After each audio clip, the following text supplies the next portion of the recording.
The following program was produced by a community producer.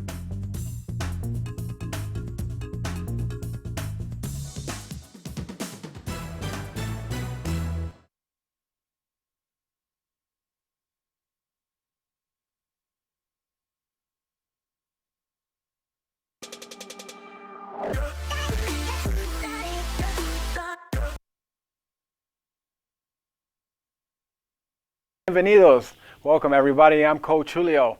Welcome to the SPARTA Seniors Show, the #1 resource for your health and fitness in the world. So I'm excited to be here with you today, and I have some excellent things to show you. But before I jump into that, I want to remind you that there are 6 other episodes that you can watch of the SPARTA Seniors Show on UMA TV, and they range everything from balance to core strength to total body strength. And these exercises you can do at home too. You don't need any fancy equipment, to mobility, to stretching, to flexibility. And I also have some health and fitness information in there regarding brain health and other healthy aging things that I believe you will enjoy. So again, I have a lot of great stuff for you today, and I had to make some notes because it's a packed-filled show. So what I want to talk about right now is something called diaphragmatic breathing. When I do my fitness classes, whether in person or in a group setting, I always get asked, hey, how do I coordinate my breathing with the exercises? First thing I say is breathe. That's a given. But then I also spend some time talking about diaphragmatic breathing, and I'm going to talk about an article from the Cleveland Clinic. And the source is right on the bottom of your screen, and you may ask what diaphragmatic breathing is. So I'm going to read to you what it is, then I'm going to show you, and you also need a chair for this exercise. So what is diaphragmatic breathing? First, the diaphragm is a large dome-shaped muscle located at the base of the lungs. Diaphragmatic breathing is meant to help you use the diaphragm correctly while breathing. This breathing techniques offer several benefits to your body, including reducing your blood pressure and heart rate and improving relaxation. So you may ask, hey, what's the diaphragm? It's the most efficient muscle for breathing. It's, again, a large dome-shaped muscle located at the base of your lungs. Your abdominal muscles help move the diaphragm and give you more power to empty your lungs. All right, so let's talk about how diaphragmatic breathing helps you use your diaphragm correctly while breathing to strengthen the diaphragm. It's going to help you decrease the work of breathing by slowing your breathing rate, decrease oxygen demand, and use less effort and energy to breathe. So let's jump into it. Make a long story short, the main takeaway is going to help you use your lungs at 100% capacity to increase lung efficiency. Does that sound good? So here we go. I'm going to take a seat here. You're going to have your chair.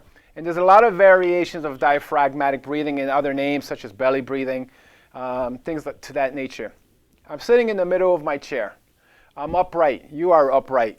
You're going to place your hands on your knees. FYI, you can watch this video many times and rewind it so you can get the instructions, okay? So don't worry about it if you don't get it all at once. From this position, again, where you're upright, you're going to breathe in through your nose. I have a funny way of saying this. I want you to smell the roses. It's springtime. And then you're going to blow out the candles. That's part 1. I'm going to give you more information. So first and foremost, smell the roses. And then blow out the candles. Happy birthday. Now, my friends, when you smell the roses, I want you to breathe in and let your belly button push out, expand your belly. So I inhale, my belly is expanding, and as I exhale through the mouth, I draw it in. And we're going to repeat that 5 times. Smell the roses, belly expands, blow out the candles. Let your shoulders relax. You can do this with your eyes closed. Smell the roses, blow out the candles. I know it's a funny, childish way of saying it, but it helps. People remember. Smell the roses. And then my belly expands. And then I blow out the candles. We'll do 2 more times, all right? Smell the roses. Breathe in through your nose. Let your belly expand. And then exhale, and then you draw in your navel. And 1 more time. Breathe in. Belly expands, and then exhale. like anything, any activity, practice makes progress. And you can try to do this like 3 times a day. Try to set aside like 30 seconds to a minute, and you will get the benefits of diaphragmatic breathing. It's an excellent complement to whatever you're doing for your physical activity. And again, there are a lot of benefits, not just mind and body, but also for healthy aging. All right, my friends, so I'm going to roll into now to some stretches. So as I'm sitting here, we are going to do a stretch for the hips, and there's a muscle called the piriformis. When I show you this, I want you to stop if you feel any pain or discomfort. So I'm sitting in the middle of the chair, and I'm going to bring my right foot over my left knee. That's part 1. And as you're doing this, again, we're going to stretch the piriformis muscle. It's a very common muscle that's tight, and it becomes tight or overactive from sitting, and it's one of the muscles that we need to focus on. So once I'm sitting, you're going to keep your chest upright. And there's another variation where you lean forward. We're not doing that one. This will complement what you do. You're going to gently push your knee towards the floor. Exhale. You keep your chest up, and we hold it for like 8 to 10 seconds. So here's the fun part. As you're doing this, you're going to be mindful of what you're feeling. And again, you don't have pain or discomfort. 3, 2, 1. The reason why I want you to remember what you're feeling, rather tension, flexibility, your stretching sensation, because I need you to compare that to your opposite side, and I'm smiling for a reason. Everybody has unilateral or asymmetries. This is a unilateral exercise. Everybody has muscle asymmetry, basically one side more dominant or tighter. So if you see Coach Julio smiling, this side is tighter. Don't tell anybody. See, my knee is higher, but it's a work in progress. So you have your opposite knee and opposite foot up, and then again, this is for the piriformis. I gently push my knee towards the floor, gently. Keep my chest up, and you can do diaphragmatic breathing as you do this. You know, you inhale through the nose, your belly expands, you exhale through the mouth, and you draw in your navel. So I'm going to do another 4 seconds. 3, 2, 1. So to get the maximum benefits of this stretch or other stretches, you know, you can do it like 3 times a day, in the morning, afternoon, at night, and try to do it like 2 or 3 times per session. Hold for 8 to 10 seconds. So that's part 1. The next thing I'm going to show you, my friends, is a standing stretch, but it's actually a stretch and mobility exercise. So what's the first thing that touches the ground when we're walking? Pop quiz. Your foot. So foot health is unbelievably important for our balance, our gait, and just daily living, right? So I want to help you stretch your calf while also improving your ankle, the calf muscle, while also improving your ankle mobility. Ankle mobility is the ability to flex your foot forward, up and down, flexion, extension. So let me jump into it. You're going to have a stable surface, a chair, a table, a desk, fingertips touch. Watch my right leg. You can notice my stripes, they go back. Both feet are flat. Your feet are flat. From this position, I already feel a stretch in my back right calf. And then I lean forward, knee goes forward, and then I go back. So please notice that my feet are constantly flat on the floor, and this knee is kind of going over my toes or past my toes, and then I push back. Constantly having a little stretch on my back calf while working the ankle mobility in the foot in front, which is my left. What's the breathing? First and foremost, just breathe. Secondly, you can exhale as you lean forward. Inhale as you go back. Exhale. Inhale. So there is your ankle rocks. Not to be confused with rock and roll Elvis Presley, but he probably did that back in the day. You may ask, hey, Coach Julio, how many times do I do it? You want to do that like 8 to 10 reps, 2 or 3 times. You can do it in the morning, afternoon, and at night. You're going to notice a little trend in when I prescribe exercises. Frequency is going to give you the most benefits, and you never do that with pain or discomfort. All right? So those are 2 excellent moves you can do starting now. Now I have something that can help with posture. Again, this is for forward head lean posture. What does that look like? Looks something like this. And this specific exercise is fantastic to counter the negative effects of sitting and smart devices and just even gravity. So I'm going to show you a video I made specially for you. Hey everybody, it's Coach Julio. I'm going to show you a really easy move to counter the negative effects of sitting and smart devices. I'm going to target your shoulders and your shoulder blades. So basically, you just bring your elbows tight to your body with your palms up. The way we have our wrist position would dictate how we recruit all the other muscles. 2 plates of good food are in our hands, elbows 90 degrees. Your intention is for your thumbs to touch the wall behind you. So as I'm doing this movement, I'm consciously pulling my shoulder blades back and down. And the breathing is, I blow out the candles, exhale, and I smell the roses. As you do that moving for 10, 15, or 20 reps, and again, you can do it at any time while sitting at the desk, standing at the bus stop. May look kind of weird, but that's cool. You're consciously relaxed and doing that movement. You shouldn't have any pain or discomfort, but if you do, you want to stop.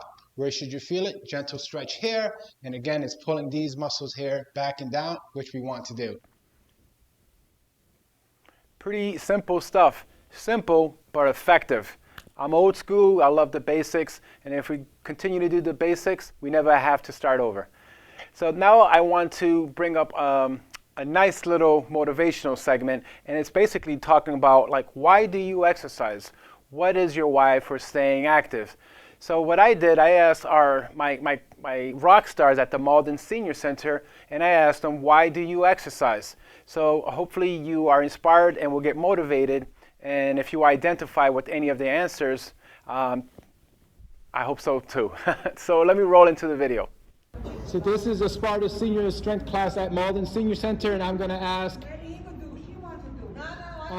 why do you exercise? Well, I'm a person who has a lot of arthritis, and I realized that this kind of exercise has helped me strengthen my legs, has strengthened my back, and has really helped me in many, many ways. Ah, and you have a great sense of humor. Would you like to share why you exercise?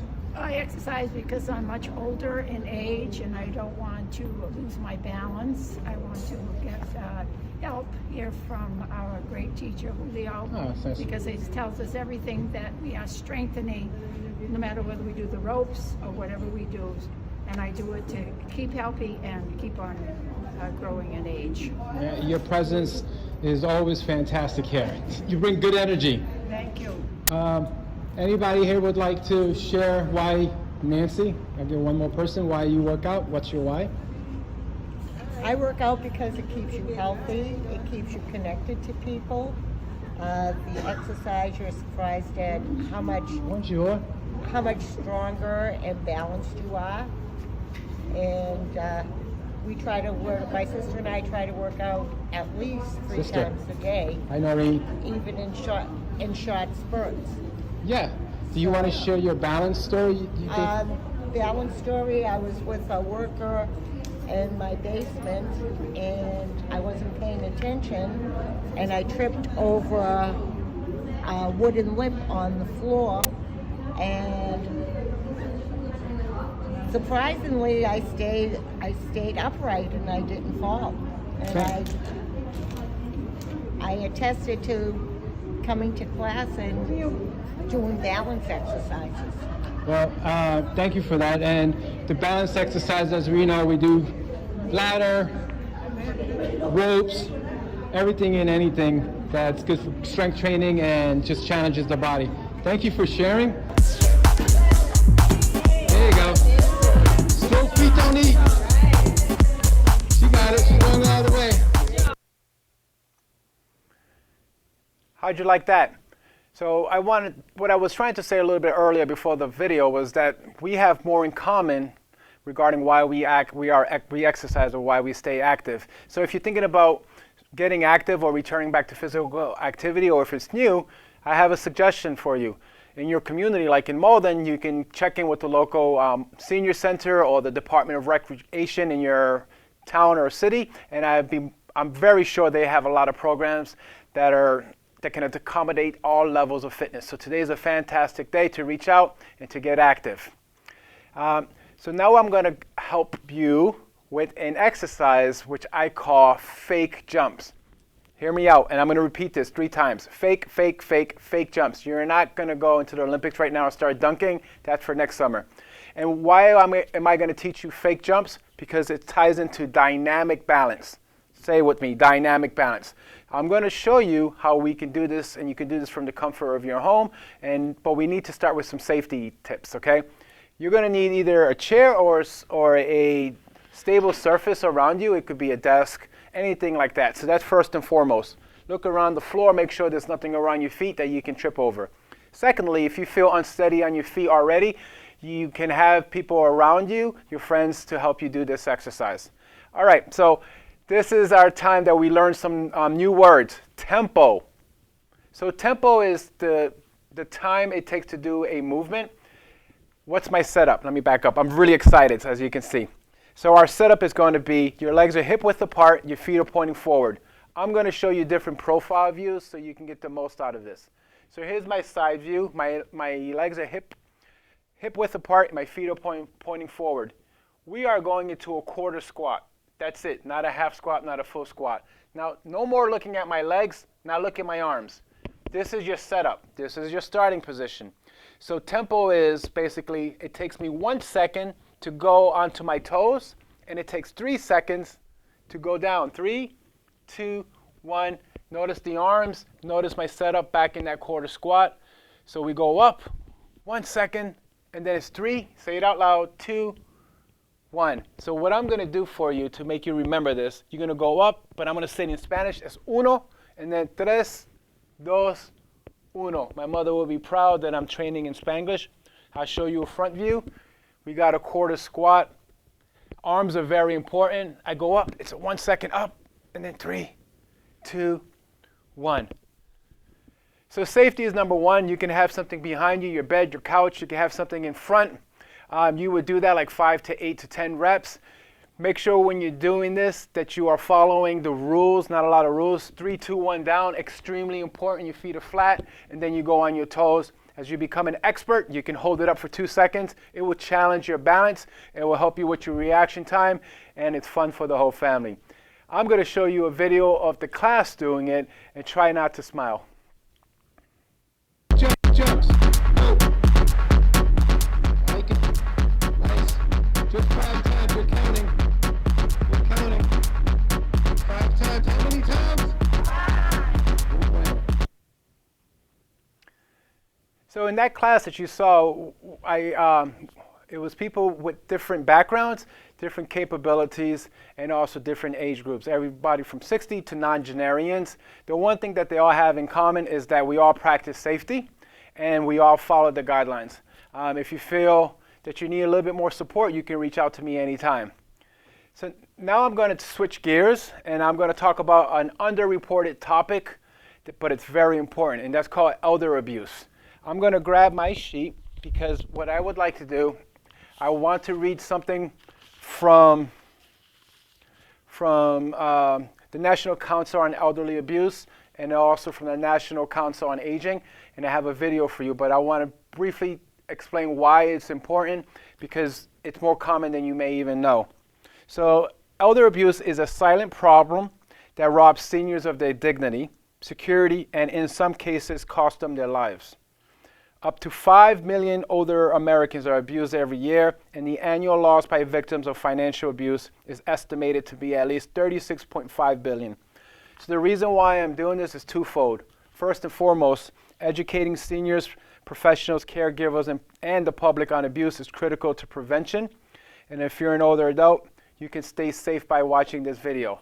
So please keep watching. Hello everybody, this is Coach Julio.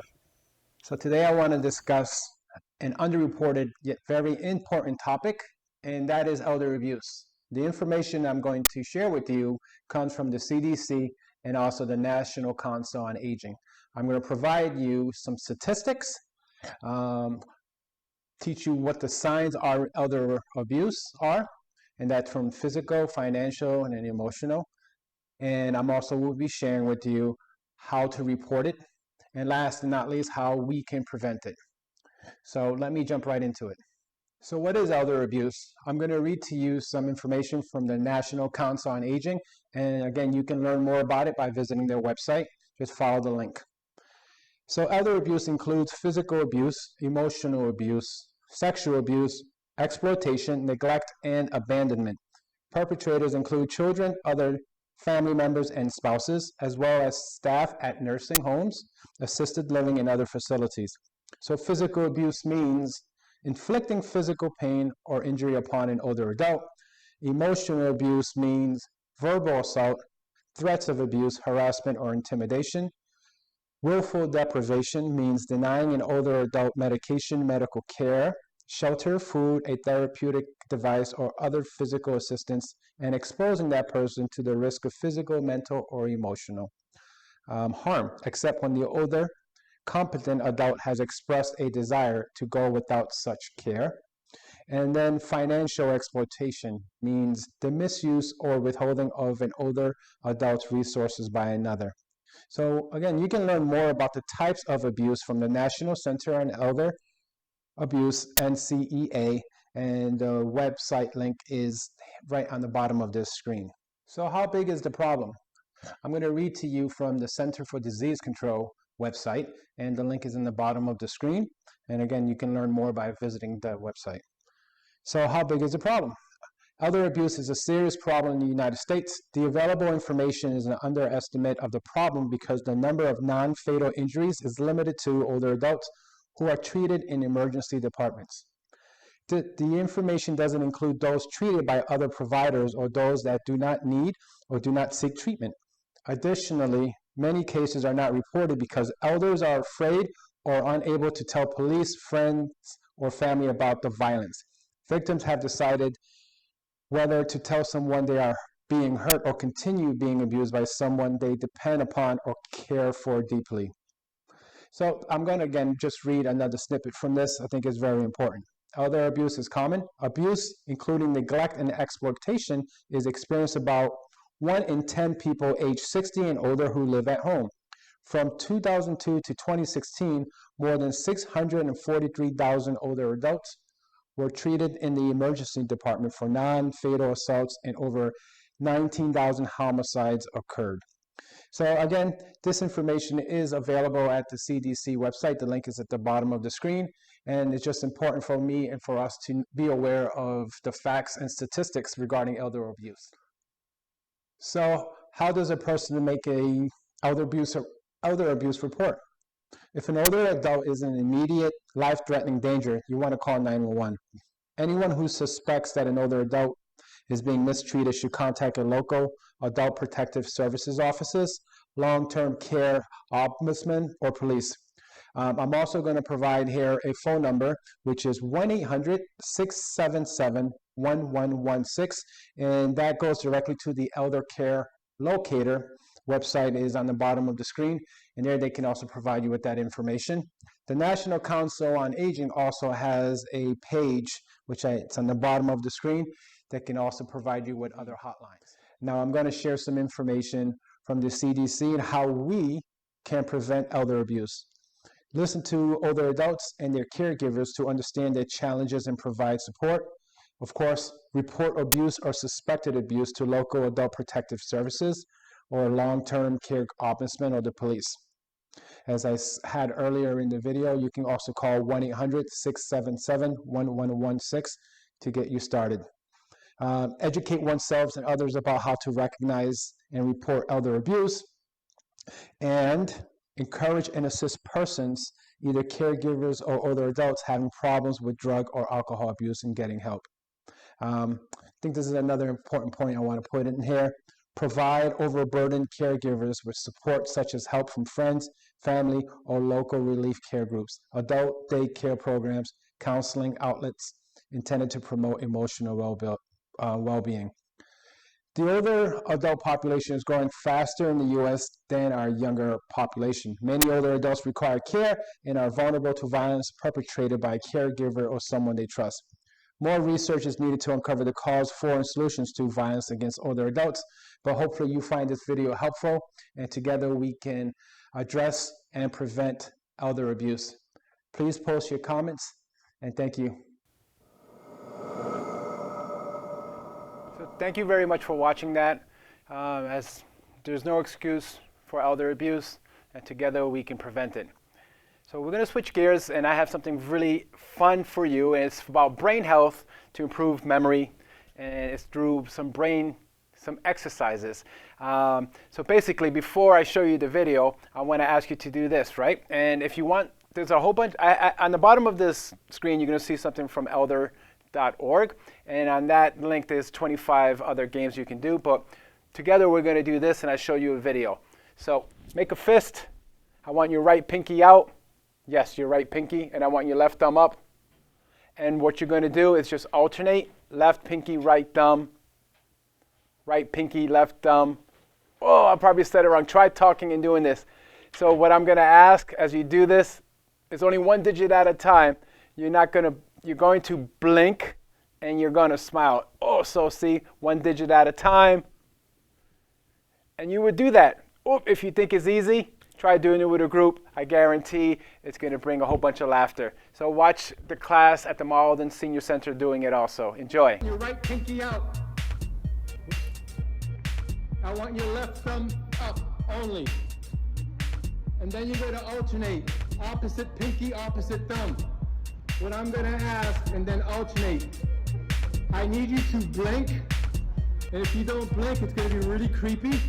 And then alternate. And I need you to smile. If you don't smile, it's creepier. Switch. Right pinky, left thumb. And then alternate. Are you blinking? Blink. He's like, keep going. And all right, my friends. So this next exercise I'm going to show you works on the frontal plane. So most people, when they work out, we do exercises going one-dimensional, but we need to work out going side to side and rotational. There are three planes of motion: sagittal, horizontal, and frontal. And for our purposes today, I'm going to show you a cool exercise you can do at home with a broom, and we will get started. And by the way, as you do this exercise, you can do some cleaning and sweeping. So here's how it starts. You first make sure there's nothing around the floor that you can trip over. I have my broom. I'm going to step to the side, catch it, and then I come back. I step to the side, catch it, and then I come back and I pause. I step, feet flat, come back, step, feet flat, come back. It's okay if you do smaller steps. It's okay if you do longer steps. But you want to do this in a controlled manner. And again, as I said earlier, you can also do some housekeeping as you do this too. So what I have for you is a video from the Malden Senior Center showing you with a weighted bar the same exercise. Enjoy.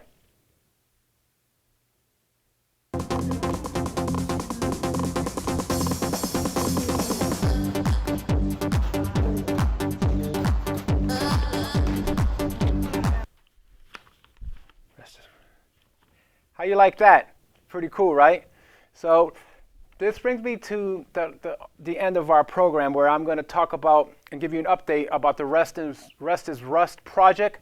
It's been going fantastic. We have the Rest is Rust, Motion is Lotion banner translated in different languages. We have it in Chinese, Spanish, and also in Italian. And what I would like for you is to continue to support by sending us any translation you may know of. But here I have a short video of the class saying rest is rust, motion is lotion in Spanish.